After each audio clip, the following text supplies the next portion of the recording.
Let me tell you something. You want to be used by God? Develop a spiritual disciplined life.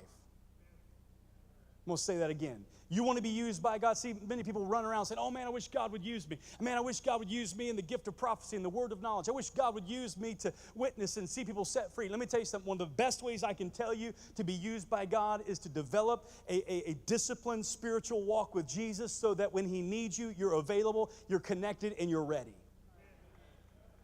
See, I know that we place a lot of emphasis on the stuff that we see. I get it. I know that we look at the stuff we see and we think it's so fantastic to be used by God that way. But listen, there's nothing really enticing about a person necessarily that just develops a spiritual discipline except to God.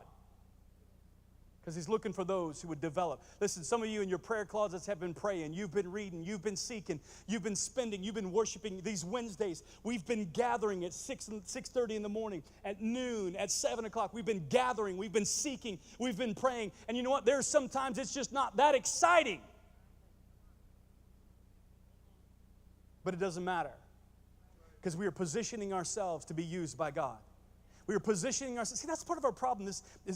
We are like constantly this adrenaline junkie, thrill seeker. We got to have like the highs at every moment. And there are sometimes the only way you're ever going to develop a discipline and you're going to develop some depth of character is just by pressing in and seeking and by staying faithful and staying true to what God has called you to do.